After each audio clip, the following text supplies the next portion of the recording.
What's happening, everyone? Before this next leg of podcast show starts, this is a reminder to you not to be a minge bag. Go over to Patreon, sign up for £1 a week and take advantage of all the Patreon perks. It is the Patreon that pays.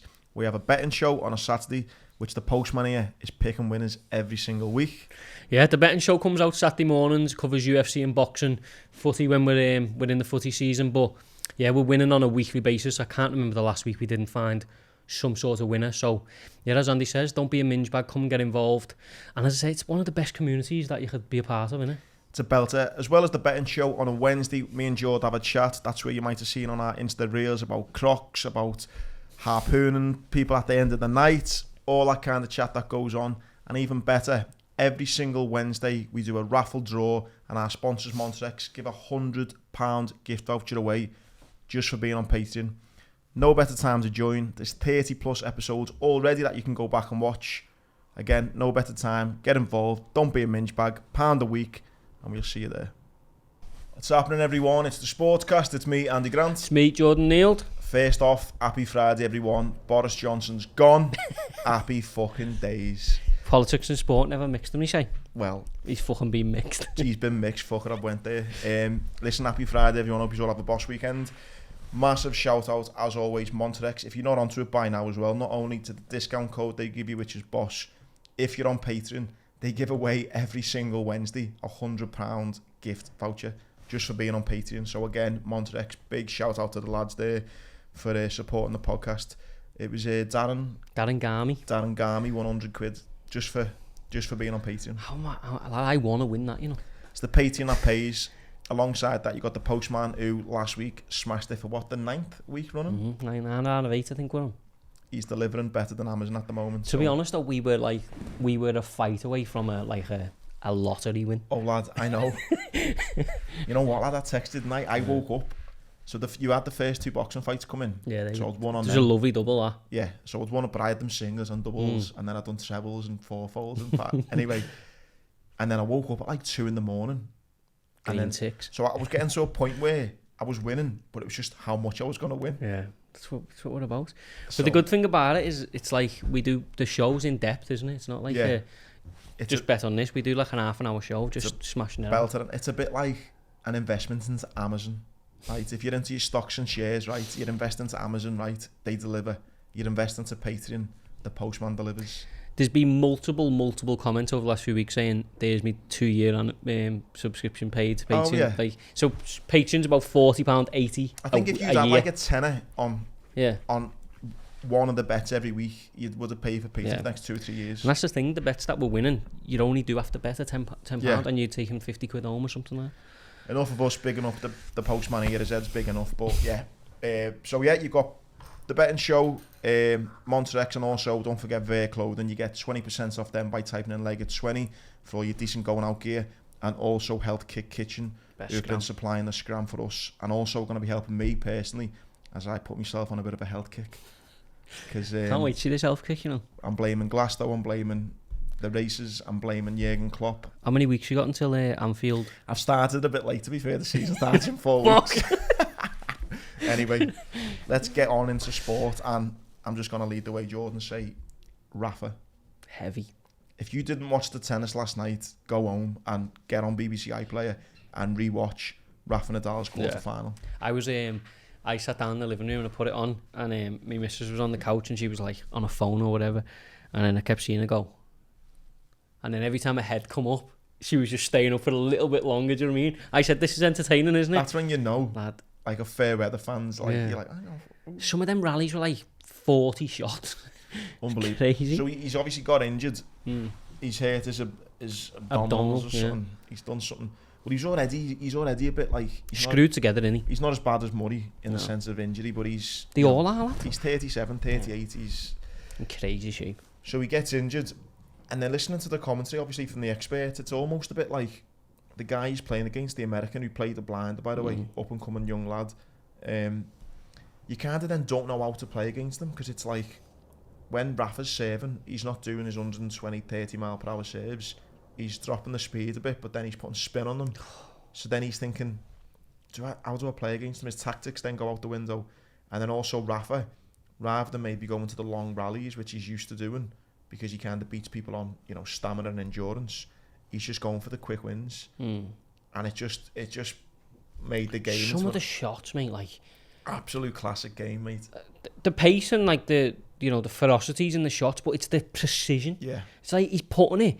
So obviously it's like on the edge, baseline, literally, mate, in the corner. And to be fair to Taylor Fritz, he was doing everything he could to like get it back, but it was like, honest to God, it's just that old expression of levels to the game is just never ever been so.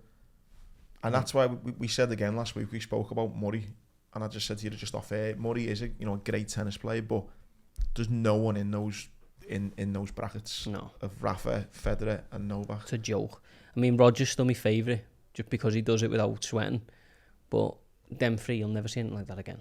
No, I don't even know my favourite is, I think it changes. It does, I was really tempted last night, but I ended up watching MMA again because I'm sad. To watch they were talking about a semi-final between Nadal and Federer at Wimbledon. I was tempted to find it and watch it. Oh, mate, if I didn't know the end result because they played each other that many times, if someone said this is one of the classics, I'd watch it. Yeah, it's such an entertaining sport. And that last night, personified it. It was absolutely unreal. Yeah. Do you reckon he'll go on and win it? He's got a scan, hasn't he, before the semi? He's got a scan, so he's going to play. So as this show goes out on a Friday, the semi-finals take place. Novak's playing Nori. Yeah, one of our boys, isn't he? Well, I want to come on to that in a minute. And Rafa's playing Kyrgios. Yeah. There's no love lost there between them two.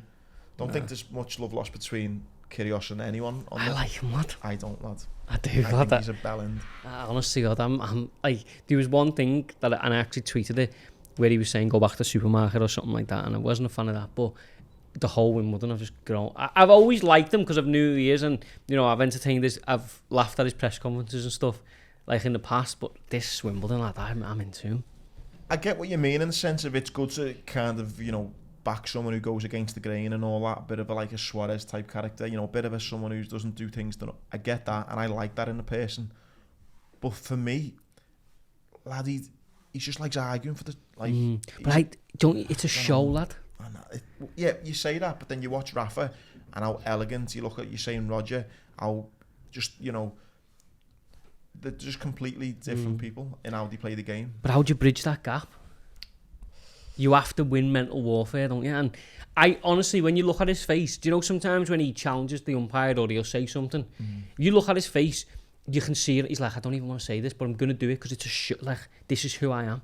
Do you know what I mean? I know, but I'd rather I know this is easy said than done, but I'd rather win like Rafa and Roger and Novak. I would, but no one can do that, I get it. And by the way, he is supremely talented. Some of the shots he hits are like as good as them in singular shots, but it's consistency, isn't it? Yeah, and I think he's, by his own admission, he said, I don't have a schedule that's good enough. I don't train hard enough. He's come out and said, someone said to him, it's your first Wimbledon semi-final, how do you feel? And he went, yeah, well, it's all right. Like, it's not the greatest thing in my life, but it's all right. And he was going for some tennis players. This would be for me.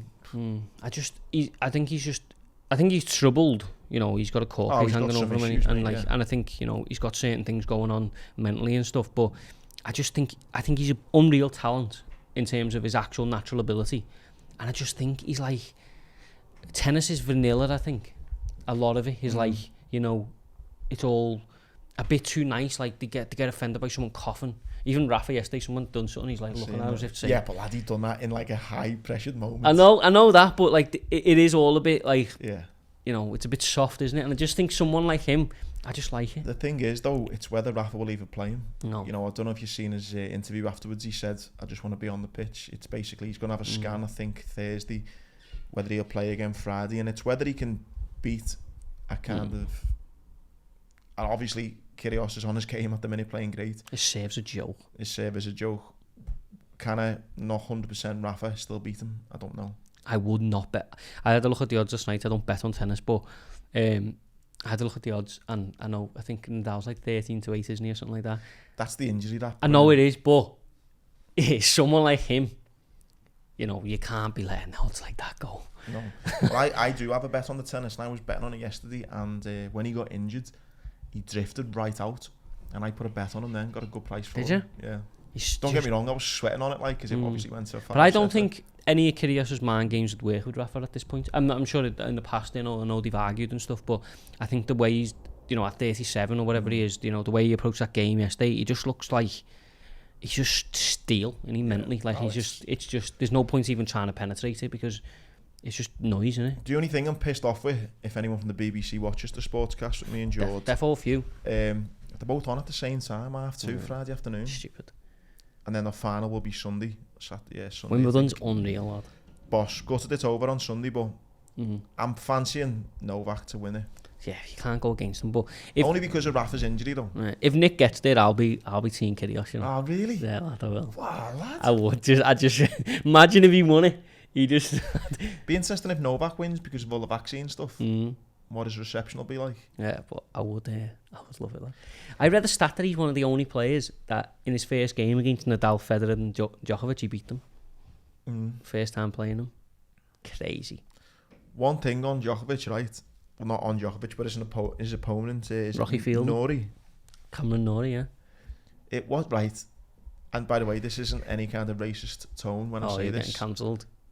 No, what I mean is, yeah, I appreciate he's British in that sense, but I think his mum's from Ireland, his dad's from Scotland.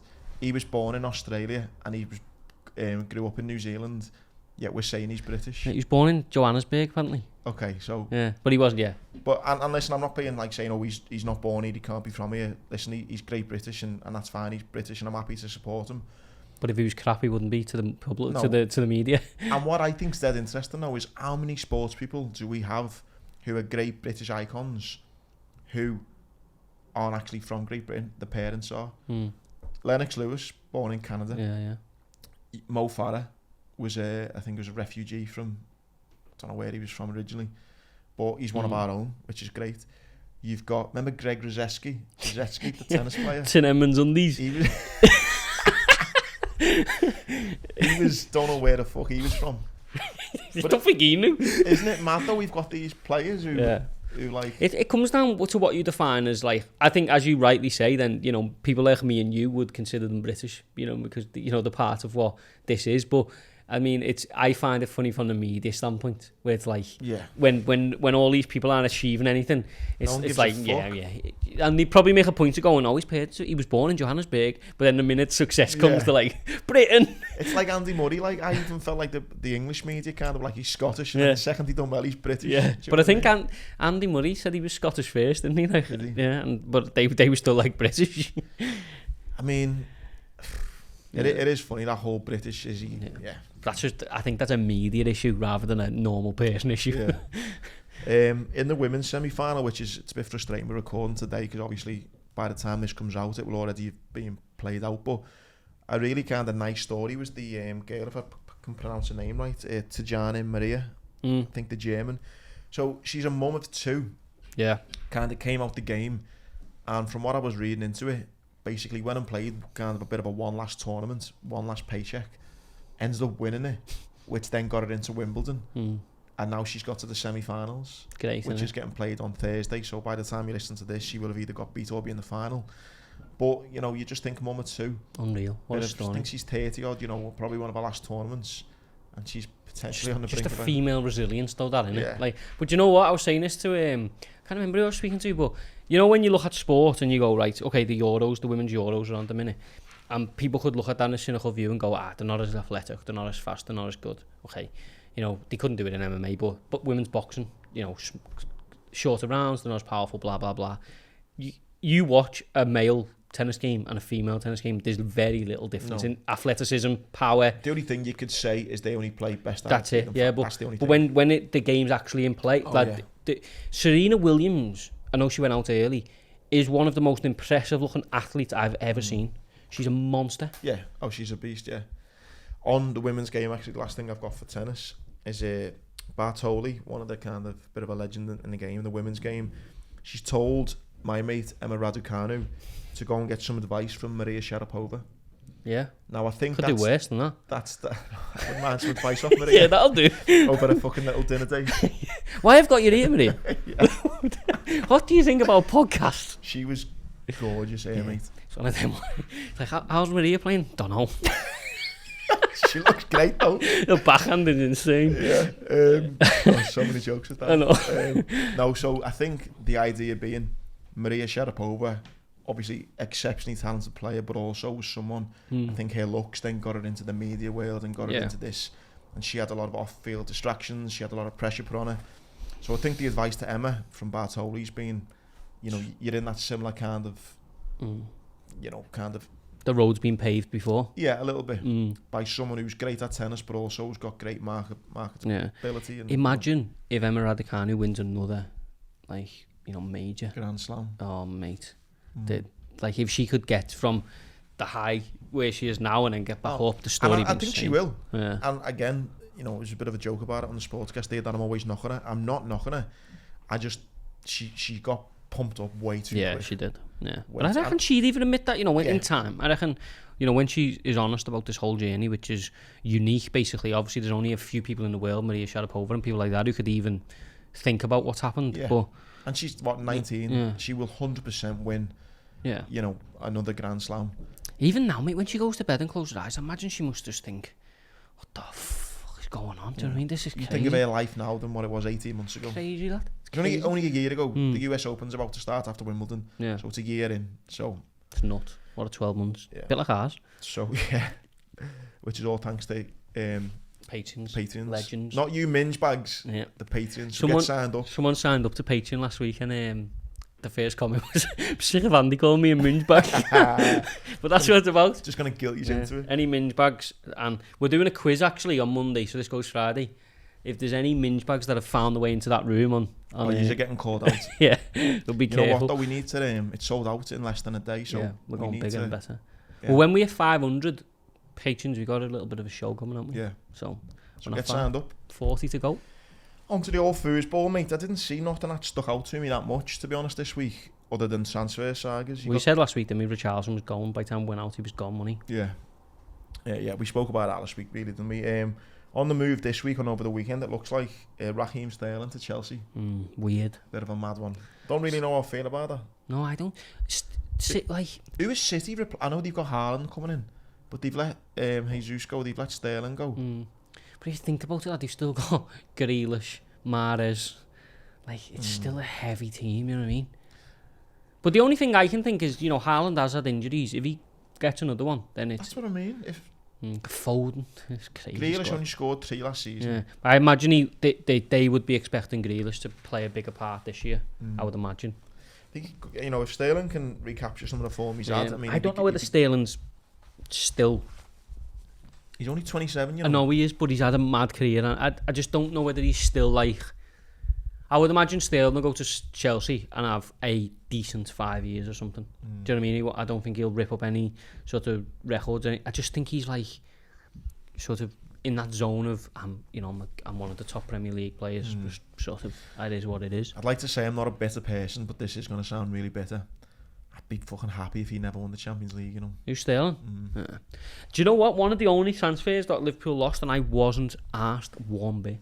Sterling. I just even when I he played, think he improved a lot after he left us. Even when he played for us, yeah. But like, I've never really respect what he's won and stuff. But I've never really been a fan of him as an individual or as a player. You know what though? When I met him at the England camp, that had done really nice. But to be honest, I've heard things in the past that he's really a nice fella. Lad, but as a player, it's just never clicked with me. That's what I mean. I'm not bitter to him personally, but professionally, if he, Premier League's going to be so interesting, you know, this year.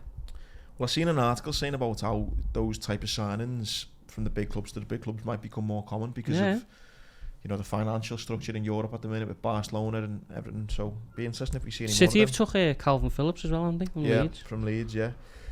On the other side of Manchester, De Jong doesn't look like he's going to United now. And Barca owe him 17 mil if they release him or they sell him. Something crazy like that, you know. Well, let me find They have to pay him, the player? Yeah, the reason they can't sell him is because they owe him like 17 mil. Fucking hell. Honest to God, it's like, let me find it. That's mad, isn't it, to think Barcelona, a club of their stature, is in that type of situation. Yeah, Barcelona delaying Frankie de Jong's Manchester United move. They owe him 17 million in wages. How the fuck has that happened? It was right. So I think he wants to go. At me if I don't pay him within a day. Literally, you still owe me 100 quid. Oh my God, he's on about this fantasy football. Someone flagged it up. You're going to take it off me? I'm going to take it, yeah. I'll transfer it as soon as we finish. We need to we need to set up FPL. Yeah. What a twat. Yeah, so basically, he joined on a salary of 12 million a year, but he agreed to reduce his salary to 9.4 and 4.3 due to the coronavirus pandemic. This led to him being owed 13.7 million in basic wages. And he's owed, and then he's owed 3.4 in bonuses that he waived because of the coronavirus pandemic. Did he waive them completely, or did he just say... No, obviously contractually he's gone coronavirus. I waived them there, but then obviously they sell me a goal. Come on. Wow. What a position Frankie de Jong's in. So yeah, it doesn't look like United are getting him. Nah. United have signed. Imagine Barca's like, just stay, lad. stop being a knobhead, lad. Just stay. That's a lot of dough, lad. United have signed someone, Tyrell Malak. I know nothing about this kid. I know nothing about him. I know he plays left back. That's it. Did you see that kid? I mean, remember Gavin and Stacey as much as I hate James Corden, but he was funny then. He was great in that. Do you know when they get an Indian, he's like, I want lamboona, prawn boona, 14 onion bhajis. What said Luke Shaw when Ronaldo leaves. He's like, prawn boona, lamboona, because they've all been on a diet since he come in, haven't they? When he's around, yeah. But that's another mad one, the Ronaldo thing. Yeah, so what do you think on him? He's actually come out and said he wants to leave. He wants to play his last couple of years in the Champions League. He's played consecutively in the Champions League for 20 years. Crazy, isn't it? Madness, that. Who's going to take him? Chelsea? I've got the money, have they? Liverpool? No way. Only messing. No way. I couldn't think of a worse signing for Liverpool. I would, like, not even watch. Yeah, you couldn't, could you? Nah. It'd be sick, like. He's scoring loads, like. He probably would, though, in Klopp's team. Yeah. No, I don't know where I think that's the problem that we find ourselves in. Does he go back to Madrid? He can't just keep going. Like, we're going to come on to him in a minute, but this, like, United, Madrid, Pogba left Juventus, went to Man United, did nothing, and has gone back. But before we touch on Pogba, though, where do you think, where can you see Ronaldo next season? I don't know. Before he said the Champions League stuff, I thought like someone like Roman or something like that with Jose. But like, if he wants to play Champions League football, it's a select couple of clubs, isn't it? Bayern Munich, maybe. Yeah, but they've just signed Sadio as mad. I don't think they've got the money as well, have they? But I don't know whether you'd go. Imagine if you signed Sadio Mane and then going, right, lad, you're in, but we're bringing Ronaldo in as well. It just upsets the boat a bit, doesn't it? Don't know what he's going to do. He's almost too big for too many clubs. He is, yeah. Because it comes with a lot. You know, it's not just like you sign a circus when you sign Ronaldo, don't you? Yeah. But interesting where he goes. Yeah, I think for the manager, the new Manchester United manager, I think it's the best thing to do. Yeah. The best thing to do is get him out and say to the rest of the team, this is my team. Like, you're playing in my team. I do tell a lie, actually. Sorry, United haven't just signed that left back. They've also signed Christian Eriksen as well. That's a good sign. Sorry. Yeah, that is a good signing. Bit gutted Eriksen didn't stay. I mean, I could totally get it. But I think Brentford did show him, you know, a bit of faith. Crazy comeback, to be fair to him, like from what happened to him. But obviously, I don't know whether Everton could compete. But the minute he was available, I was like, Everton, that's the play. He needs someone who's like got a bit about him, you know. I think he'd be great for United then. Yeah, he will. It's a signing when they're in my opinion our biggest rivals, and always will be, like, you know, business wise. That's a sign. I think. Yeah. Annoyed at that. Do you know what I mean? Yeah. I think he'd be good for them. But sorry, mate. On to Pogba, which you just mentioned. They let him go, didn't they, on a free? I think. Then signed him for 90 million. Yeah. And I've given back. He's not done fuck all, really. I mean, he's won a few cups, hasn't he? Lad, the most overrated midfielder I've ever come across. Frank Lampard summed it up perfectly. He done like a forum thing, and he was like, Paul Pogba is more talented than me, faster than me, stronger than me, better on the ball than me, got better passing range than me, better at shooting than me, but he will not work for it. And when you get to that level, all these like flicks and stuff, he's the best player in the world when it's 4-0. And he's unreal. Because he's naturally ridiculously talented. When you're not having to, you know, knuckle down or fight for That's why when Liverpool then played him, the likes of Henderson, you know, Thiago to an extent now because he does it both. Fabinho, when them players turn up, he's the dream thing because they just think we'll get in his face and he'll go missing. Well, you seen that in like what was it, 9-0 on Agriver on 9-1 but it's like, you know, I know I've criticised Henderson in the past, but your ability to like persist and be hard working outweighs your talent. Every day of the week, and he's living, walking proof of that. You go back there and do nothing as well. No, last one on the transfers as well, mate. Newcastle is sniffing around Anthony Gordon. I've seen that. What do you do if you're Anthony Gordon there?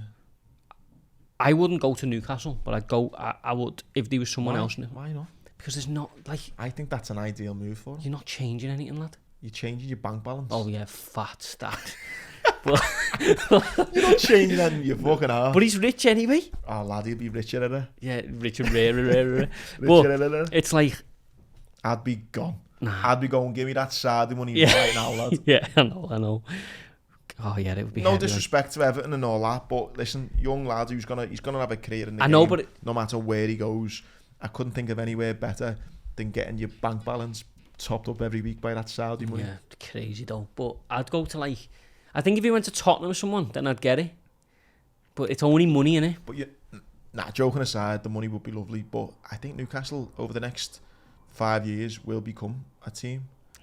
So if he's getting in at the start, he can be part of that revolution. Yeah. I think that could be a great move. I also think from Everton's side, he's got a price. Like, I don't think he's one of these players where we cannot lose him.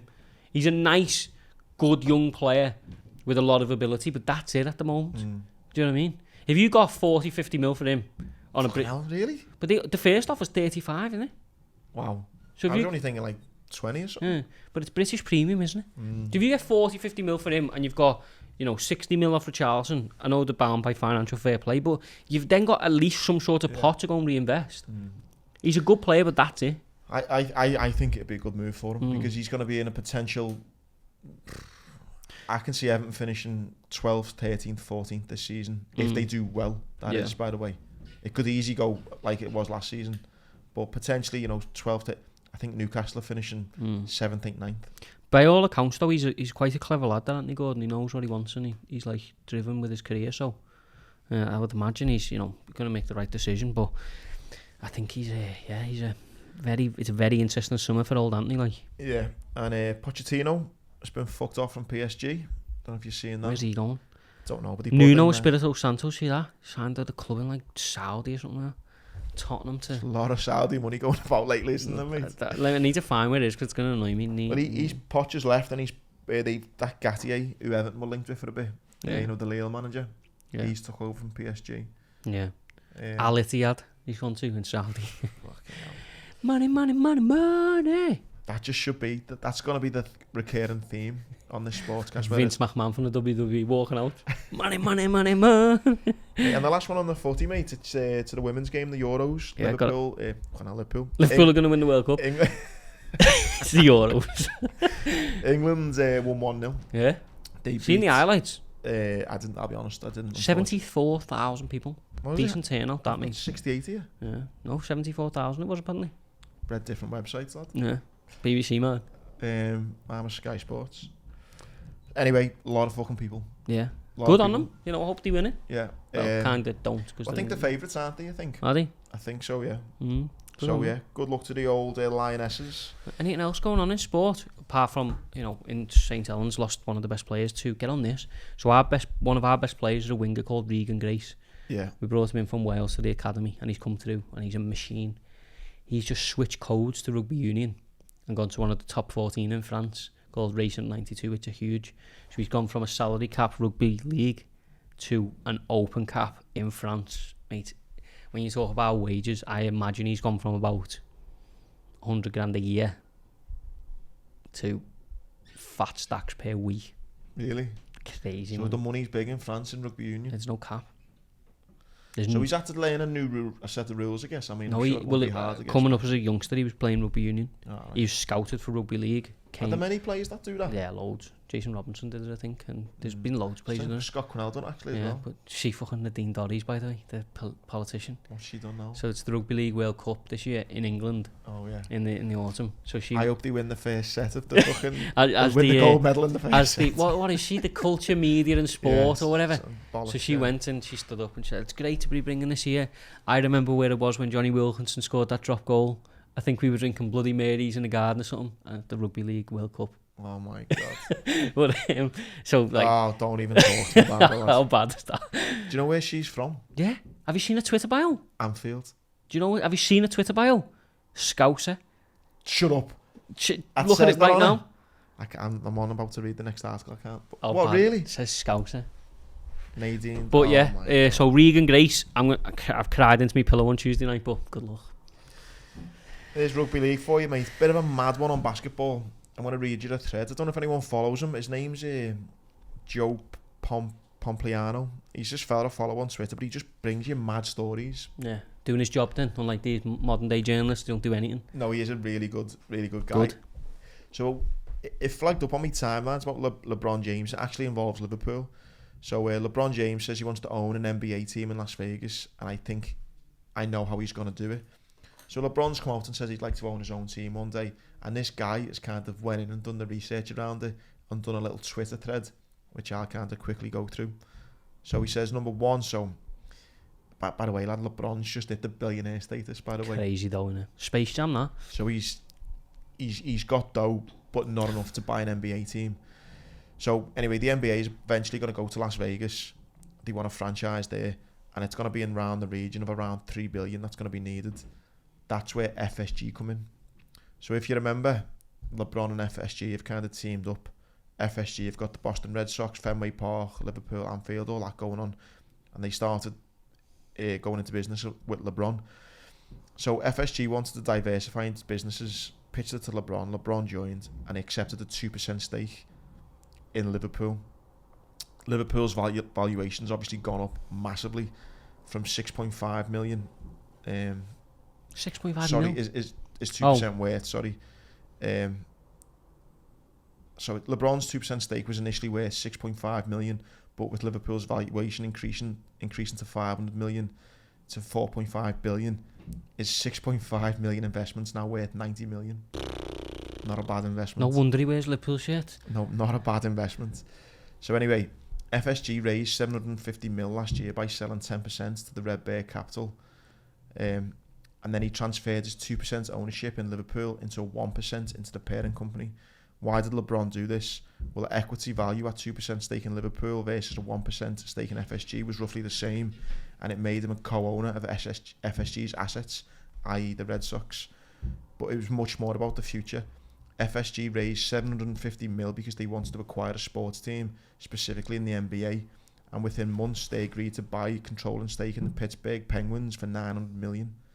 Where does LeBron come in? Well, FSG reportedly did its due diligence when the Minnesota Timberwolves went for sale. They eventually passed on the offer because they knew Vegas was coming up. So in turn, this guy's done his own work and reckons the whole idea with LeBron getting into bed with Liverpool and FSG was to one day own his own team. So, I mean, this is all speculation, but they reckon LeBron wanted this for a while. He knew that the Las Vegas was going to be home to an NBA team. He knew FSG wanted to do this, bought into FSG, bought into Liverpool, split his stakes, and now he's kind of in pole position to have his claws on his own NBA team. Crazy money and crazy intelligence. I hope I've done that justice, but you have. The guy, Joe Pompliano, good little Twitter thread there. He always doing mad little stories like this, but LeBron got his eyes on the game there and the bank balance. Yeah. Heavy. Basketball over with. F1. Did you watch the British Grand Prix? Yeah.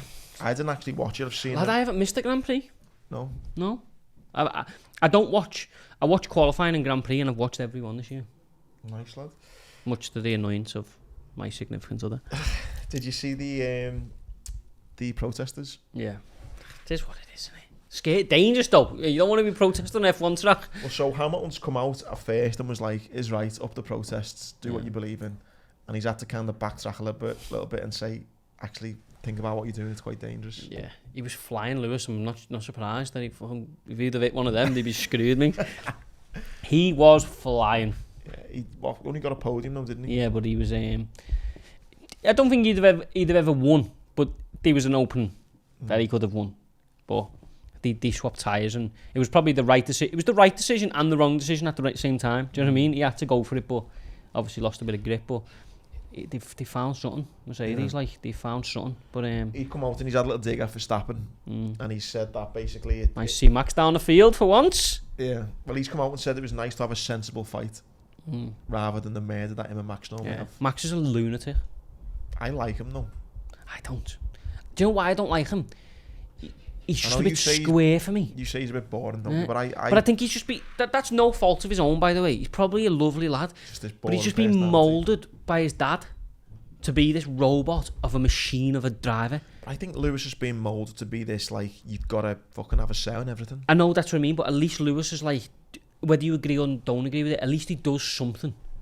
Do you mean, at least there's a bit around him? No, Max just goes, yes, I get in my car. Yeah, but I've won. Yes. There will be F1 fanatics who love that, who think, oh yeah, and I've got no you're problem there with to drive. Yeah. We're not asked about your opinion on anything else. Like Lewis, just fucking drive. But like my favourite F1 driver drives for the team like most McLaren, Daniel Ricciardo, and although he's not as fast as he once was on that, there's a bit of personality. Like when there's like a video on, or like the interview him, he's a bit funny or he'll try. Max is just like, yes, I want to win. It's like Ivan Drago, but like 8 inches smaller. Yeah. It's just boring. I know what you mean, but I'd rather... He's rapid, like. I'd rather he won than Lewis.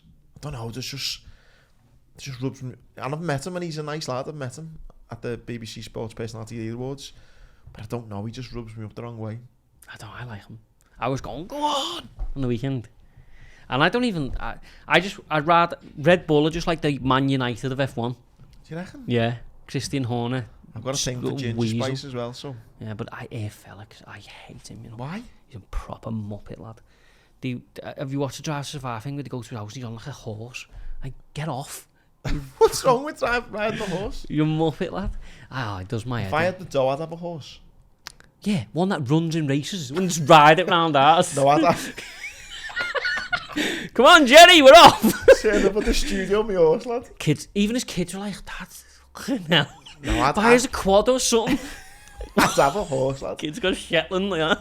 I'd have a horse, 100%. And I'd go on a little rider in the garden. Nah. I'd have one, and it would live in the stables, because I'd be one of the owners running every week. Newmarket. Yeah. Anything else on the F1? Back to Austria this weekend, innit? Back to back, and then you have the summer breaks coming up. But yeah, Charles Leclerc. By the way, did you see the crash? No. Oh yeah. Mate. Imagine you sitting in that stand. Lands on Lad, top hit of the it, barrier in it when the stand. Oh no, I'm thinking of a different one then. No, into corner 1. He flipped him and he was then straight on it. I can't remember who it was George Russell. Right on his. It was on the halo that saved him. Fucking hell. And but yeah, and then obviously Charles had a bit of problems. Ferrari won, but their number 1 driver didn't win. So it was entertaining. I think going into Austria. So Red Bull's open home circuit, though, isn't it? So I'd imagine they would win. But yeah, looking forward to it. We've said loads about F1 having loads of politics involved in that. You know what's going to have a lot of politics involved this weekend? The golf.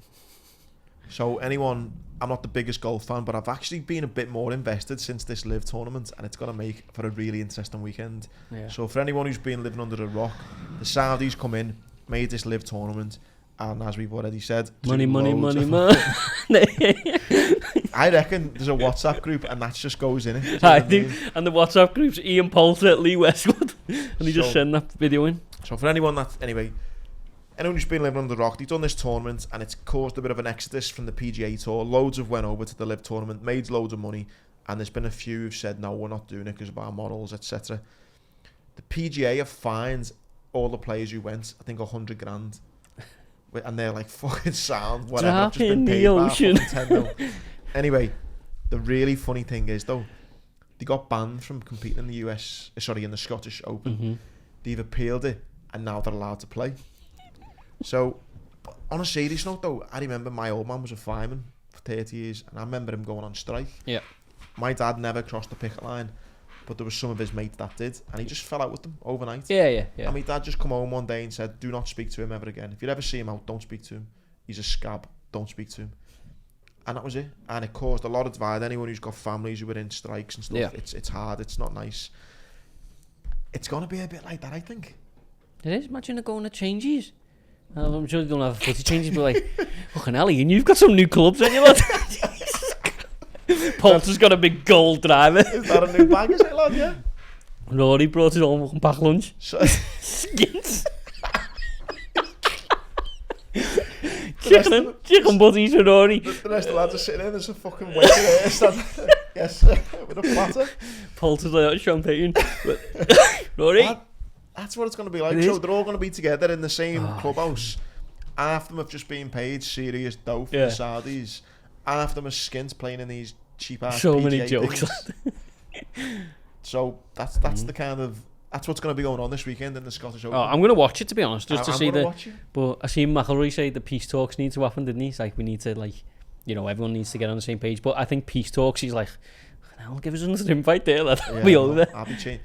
I just love it, right? If I know it's not the etiquette, but anytime someone from the live strikes a ball, you just hear someone in the back going, money, money, money, money. Do you know what I mean? I can just imagine like one of the fucking taking a 20 quid out, big roll. Rory, go and get us a drink with you, lad. Come on. Imagine. But yeah, it will be intense, especially if, you know, it gets a bit close and, you know, in terms of like on the round and there's a golfer who's been. And well, laddie, but who was it? Who's come out? Is it Hamilton's already come out and said, Thomas, has come out and said beating the Rebels would mean more. Yeah, that's what I mean. It's worth 8 million, the game. Just love one of them. The Scottish one? Yeah, I think, was it? The Stars of the Send, £8 million event, yeah. So, but obviously it's broken down. The winner doesn't get that. That's great, the whole... be great if one of the live players wins and goes, fucking keep it. I don't even need... I want your pocket change. Give it to Rory. Yeah. Come on. Throw it in the tip jar. I'm doing all right, mate. But it has got frosty though, because... all jokes aside, you know, it is going to be. One of them, I can't remember the name, one of them come out and was like, they're all hypocrites, and it's defo got... McIlroy's right, peace talks need to happen. Oh yeah, mate, they do, 100%. You know, you need to have... There needs to be a level of respect, but it can't boil over, do you know what I mean? You can buy respect, fuck it. I'm going to buy new models. And mate, before we get into the UFC and boxing, loads of horse racing on today, Thursday and Friday.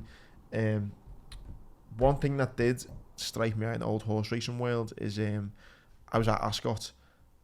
Frankie Dettori cost me a fortune because he was shocking all week. He only had one win. Well, it was just shite. I don't know what the fuck he was doing. It's interesting, the Gosden and Frankie thing. You know, he said like stop going up. If it was I think he was dressed up for Ascot one and he was doing the rounds before racing, giving tips and stuff like that. And he's like, you know, you're not retired yet. Yeah. So the big thing was, the big talking in the racing world was whether they were going to stick with him or not. And it looks like they are sticking with him. He's been given the ride of Emily Upjohn later on. I need to win some money back on that. Yeah. Mate, the Irish Oak star, innit? I like Frankie, but he fucking pissed me off that I've got no time for him. I've never, it's funny this, because I've never actually like shook his hand and met him, but I've been in a lot of places where he's been at the same time as me. And he's one of the only people I've ever been around in that sense. You're like, we need to get out of here. Really? Fellas, it's just doing me head in. But I think he's like that. He's got that thing about him. He's not funny though, lad. He's not funny. He's not. He thinks he's charismatic, but he's not.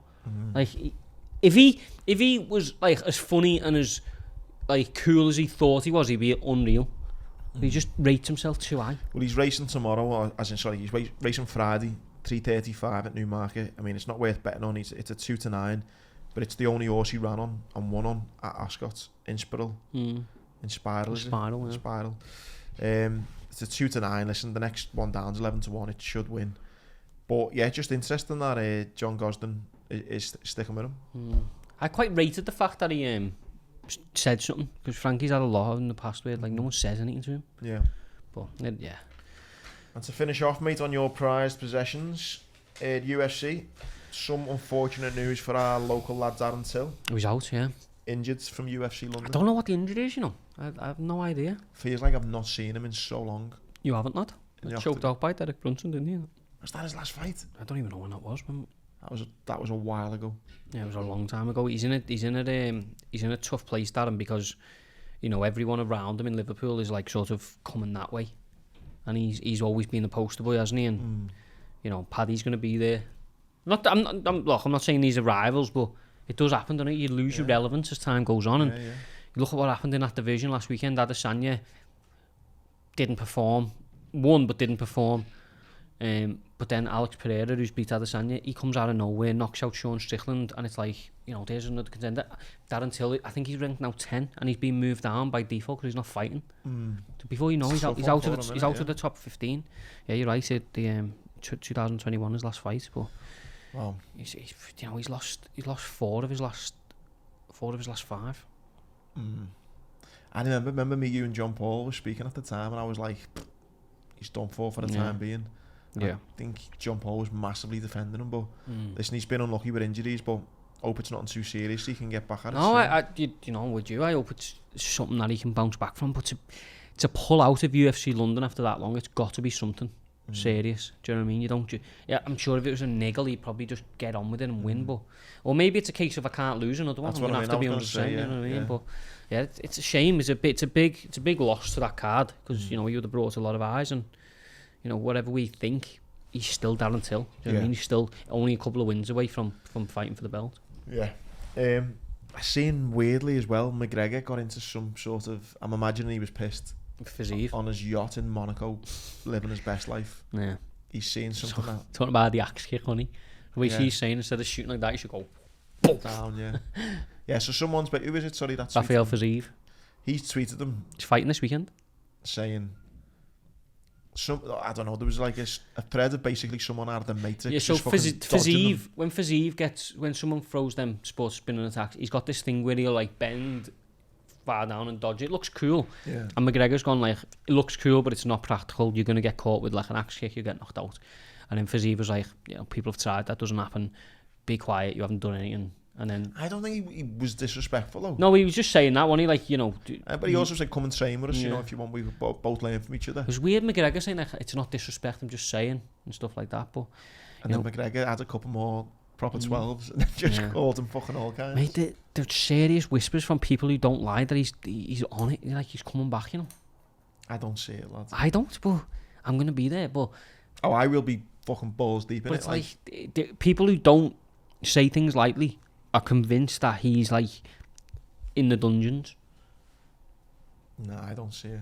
I don't, but if he does, it's great because, he's I want him to. It's where he's not coming back at lightweight, mate. Lightweight's the scariest division in the planet. Look last week, a bet we won on the betting show, Jalen Turner. He's ranked like 15 and choked Brad Riddell out in like 50 seconds. All the way to the top, Charles Oliveira, Charles said, I'm waiting for McGregor.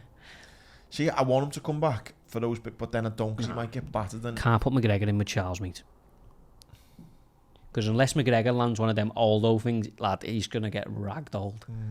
And I don't like seeing him get beat, lad, although he's a fucking hand grenade and he's a social hand grenade, but I like him, lad. I've got feelings towards Charles Oliveira, I've got feelings towards McGregor.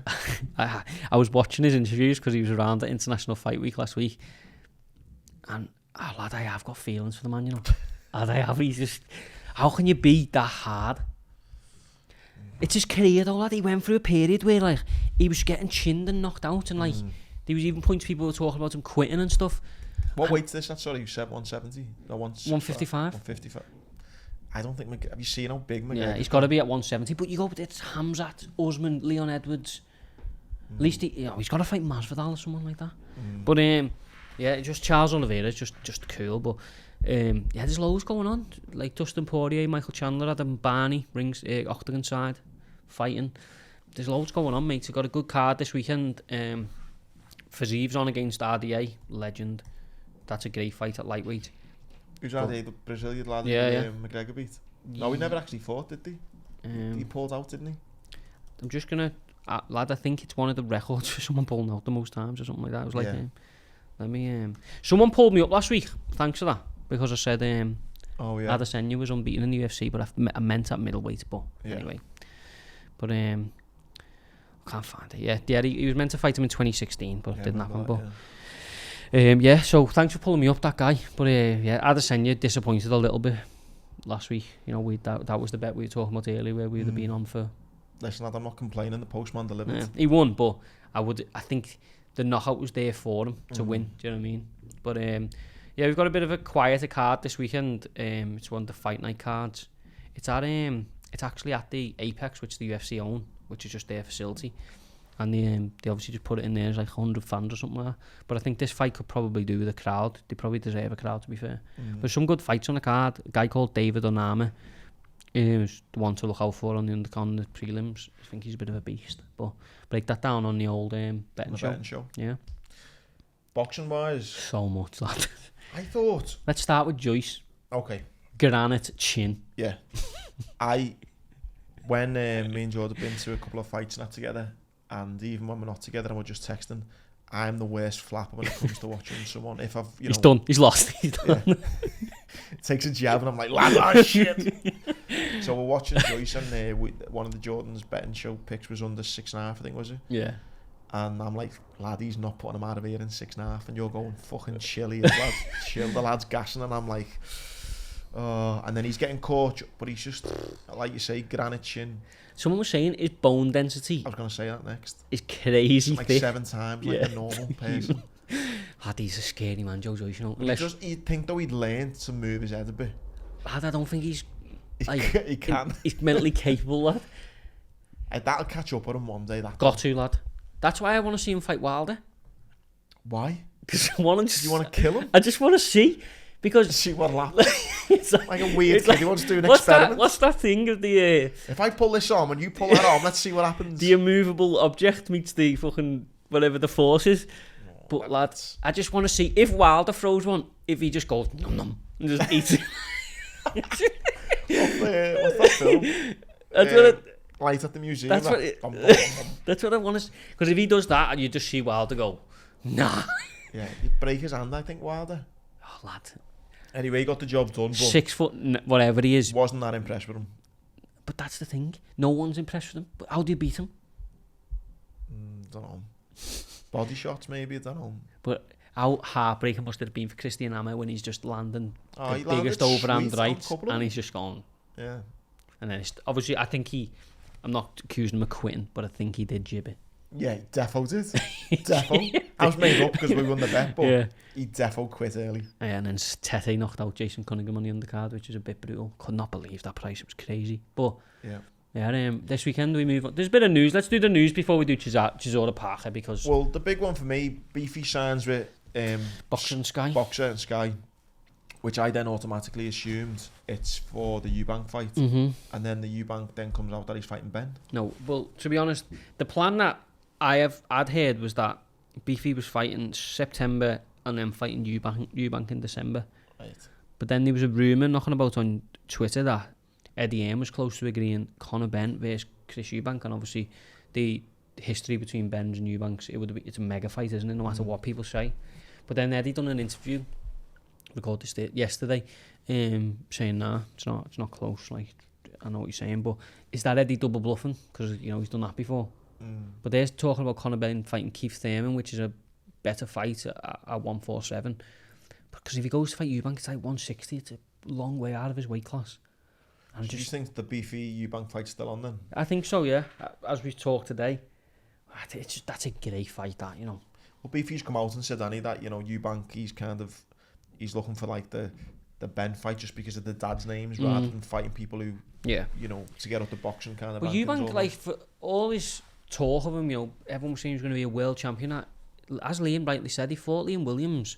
I know he got the job done, didn't pull up any trees, but it's like, what's next for him if not Beefy? He's not going to fight for a world title. No. He wants to go fight for another IBO world title and sound. But if he said he would go to 158, so he's a 160, 168, Liam's a 154. But Eubank said he'd go to 158 to fight Kell Brook. So I think Liam said, well, I'll put on £4, you take off 2, and we'll fight. But it's a massive fight because when you put Liam Smith and Chris Eubank Jr. in a ring, as much as you want to criticise Eubank Jr., I've done it myself, he's not going to shy away from anything. You can't be anything other than a war, that, like. Can't be anything other than a war. Fight, yeah. Because Liam would just go, my head's going on your chest and we're having it. And Eubank doesn't shy away. Well, that gets made then. It's a good move because, you know, Eddie had put decent fights on for Liam in terms of, I know he had to go to Russia, but then he got the Jesse Vargas fight, didn't he, which is big, Madison Square Garden. So I don't think he'd have gone to Boxer and Sky for nothing. Yeah, it's got to be a reason. There's got to be a reason, and I'm hoping that's the reason, because it's a huge fight, and I think because Eubank doesn't sell any tickets, could happen in Liverpool or Manchester. Well, maybe Manchester. Liverpool's not big enough, I don't think. Any news on the whole circus around Jake Paul, Tommy Fury? It's done, innit? Fury's gone quiet, said he can't get in. But apparently he was quite easily to fix. He went to the embassy, but, you know, you'd never know with what Fury, Tyson's involved with. terms of like, you know, the other guy and all that crap. But apparently Jake Paul's now fighting an actual boxer called Hassan Rahman Jr., whose dad beat Lennox Lewis. Yeah, but he got knocked out in his last fight, so, you know, he's not a massively talented individual, but, you know, it's a boxer all the same. You can't really it's definitely off then, yeah? Apparently, yeah, it's done. Well, see, Tyson Fury's coming out of retirement to fight Thor, the world's strongest man. He's just beat Eddie Hall, hasn't he? That's what they're doing. That's Fury's next fight. Like an exhibition fight. What was that picture I sent you the other day? Oh wait, on like a Monday, Tuesday, Wednesday thing? Yeah, he's like, I'm done. Joshua's a dosser. By Wednesday, he's like, I'm back. Usyk's unreal. Yeah, he's another one who's got a few fucking issues. I need to read that out because I was laughing my tits off at it. He was like, he said, so Sunday I'm retired, money can't bring me back. Monday Usyk's a middleweight. Tuesday AJ's a bodybuilder. Wednesday I'll return for $500. Thursday AJ's a great fighter. Friday Usyk is all risk, no rewards. Saturday, alright then I'll fight Ngannou or Thor. Repeat. You just don't know what to believe or what to think with him. If he fights him, if anyone gives him credit, fuck yous.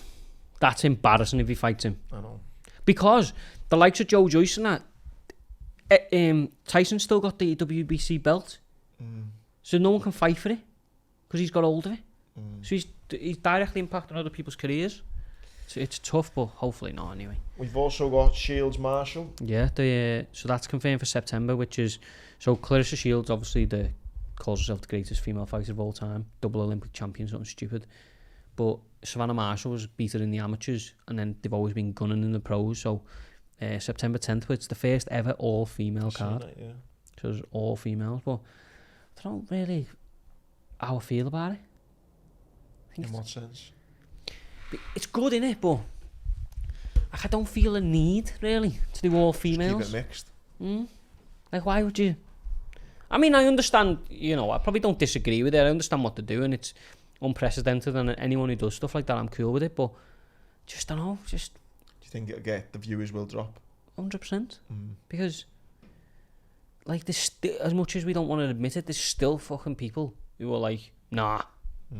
As good as the fight is, Shields vs Marshall is as good a fight as anything in the male divisions. But I'm just like, I think... It's like forcing it a bit too much rather than being there on merit. But you know me, I've said it multiple times on this podcast. I've got a problem with this, like, men's boxing, women's boxing. Yeah. Just be boxing. Just So like, you know, why change it? MMA doesn't change it. Like, I understand the. What card's that under? Who's the promotion? Boxing Sky, September 10th, the O2, yeah. But I think I understand why they're doing it, but I just don't know if it's the right thing to do. Do you know what I mean? It's like, I would personally have went, right, use it at the top, maybe get a British title fight on the undercard between two fellas, maybe like a world title eliminator, then throw Caroline Dubois on there, throw a couple of other women, Lauren Price, and just it could actually have a detrimental effect on it, really, couldn't it? I think it does, you know, if it's a bit of a damn squid and no one turns out or it doesn't get the attendance. If there's no great fights on the undercards with the main cards fights, all the pessimistic people are going to go, crap. Told you, women's boxing's crap. Yeah. Whereas you go, what you should have done is gone, like, a few decent male fights on the undercard, but this female fight's better than that male fight, so that's the main. Yeah. And then suddenly you've got, like, you know, you're uplifting women rather than isolating them. Because it's an unreal fight. I agree. But, yeah, it's boxing again, innit? What you know. Any on this weekend? Yeah, we got Chisora Parker, haven't we? Chisora Pulev. Mate, I can't believe Chisora's still fucking knocking. Lad, I'm worried, you know. Have you heard him talk, lad? Have you seen him act and walk, and just have you just seen him in general? No, lad, but you know, I've read a book by Sis Dixon called Damage. It's about CTE and stuff in boxing, and I do actually worry about him now. Like, I really do, lad, because no one can tell me he's not, like, you know, speaking slower. And how's he passing his medicals then? I don't know. But how stringent checking the medicals? I don't know how stringent they are. I've never done one. But even in the Parker fight, he was hurt a lot more than he usually gets hurt. And you go back to the Usyk fight, no one can tell me when you look at him sitting in the corner, there's not something going on. He's like, his mouth wide open. Like, it's like he's slouched on the... And I really hope I'm not coming across disrespectfully here, but like, it's, you have to say what you see, don't you? And there was a picture of him come out with his... He'd sparred with a young lad called Johnny Fisher, and you can't always tell from sparring, but he looks like he's had a good old smack around the face, you know what I mean? Yeah. And Pulev he beat Chisora a couple of years ago on points, but again, he's been fighting on these like Silla cards, and you know, he's not in the game, so to speak, mentally. So I don't think there's mad danger there, but I just don't. I wish someone would. I would just hope he's not still fighting for money, because he's made a lot. Do you know what I mean? But you know, according to him and Eddie and that, he's sparring well. He looks, he's in good shape, but like, I love Eddie because of what he's done for British boxing, in my opinion. But this week in an interview, he said, you know, if he wins here, he could fight Wilder or no. Do you know what I mean? Like, that is a bit no. Like, just because Wilder got beat by Fury doesn't mean he's like this crap fighter. You know, like, you can't punch. But yeah, to be honest, I'll watch the card. It's got a couple of decent fighters on the undercard that, like Kevin Ajago, people like that. But it's it's a main event that I'll just be like, let's get this over with. Do you know what I mean? Let's get this done. Is the postman out delivering this weekend? Big time. Big time. Lad, I love these little. There's not as many bets, but there's always gold on these little quiet UFC cards. That's when I want to wake up to me little package in the morning, lad, on the Sunday morning. I'll be up there. Oh my God, lad, I ruined my weekend staying up for that UFC card last week. I know, I rang you, I don't think you'd gone to sleep, had you? Nah. 2 or 3 hours kip. No, I had 2 hours, yeah. When the boxing finished, you got your head down for 2 hours. Lad, this is how bad it was. So I watched the boxing. I didn't even turn the telly off. Put the TV on mute. So the boxing finished around 11:15, and the prelims were starting at 1. Lad, I went to sleep on the couch. My alarm went off. Went in the kitchen, made a cup of tea, and just sat up and watched the whole thing. And went to bed at 6:30. Got up at 8. Nah, fuck that. I watched the first 2 boxing, went a kip. Woke up at mad time. Because you're worrying about your dough. Because I'm worrying about me. Lad, I was going to win some big dough. I know. I won big, but I'm like big dough. Anyway, and then just drifted back off asleep and watched it all in the morning. I need to do that. Dedicated man, lad. I know. I appreciate it. I need to stop. Anything else before we No, we've had a good show there, lad. Covered everything. Hope people are still enjoying the SPORTCAST. I love the SPORTCAST. Just think of the talk sport that you might listen to. We are that on a Friday for you. Bit of everything. We are. We're better than them. They've got Trevor Sinclair talking garbage. Who's the other fella? There's another fella talk shit. Gabriel. Yeah. Yeah. Lad, I had to once just stop me telly and see that hadn't broke because he talks that slow. Yeah. Have you ever done voice notes where you can go 1.5? Yeah. That's what I want to do to Gabby Bonghall constantly. That's what I need to do, lad. Yeah. He done his... Oh, my God. I want to put him on 1.5. I do that all the time. But he did his England team. He did his England team for whatever, the World Cup or whatever. It was the worst team I've ever listened to. I don't know. Laura Woods is on it though, so we can't compete. She is fire emoji. Yeah, let's just leave it at that. Listen, hope you have a boss weekend. Don't forget, don't be a minge bag. The Patreon is there for you. You listen to the postman who will be delivering on Saturday night, ready for you to pick up Sunday morning. Also on Wednesday, we'll be giving away £100 Montrex gift voucher. No better time to get involved. Don't be a minge bag and have a boss weekend. See you later.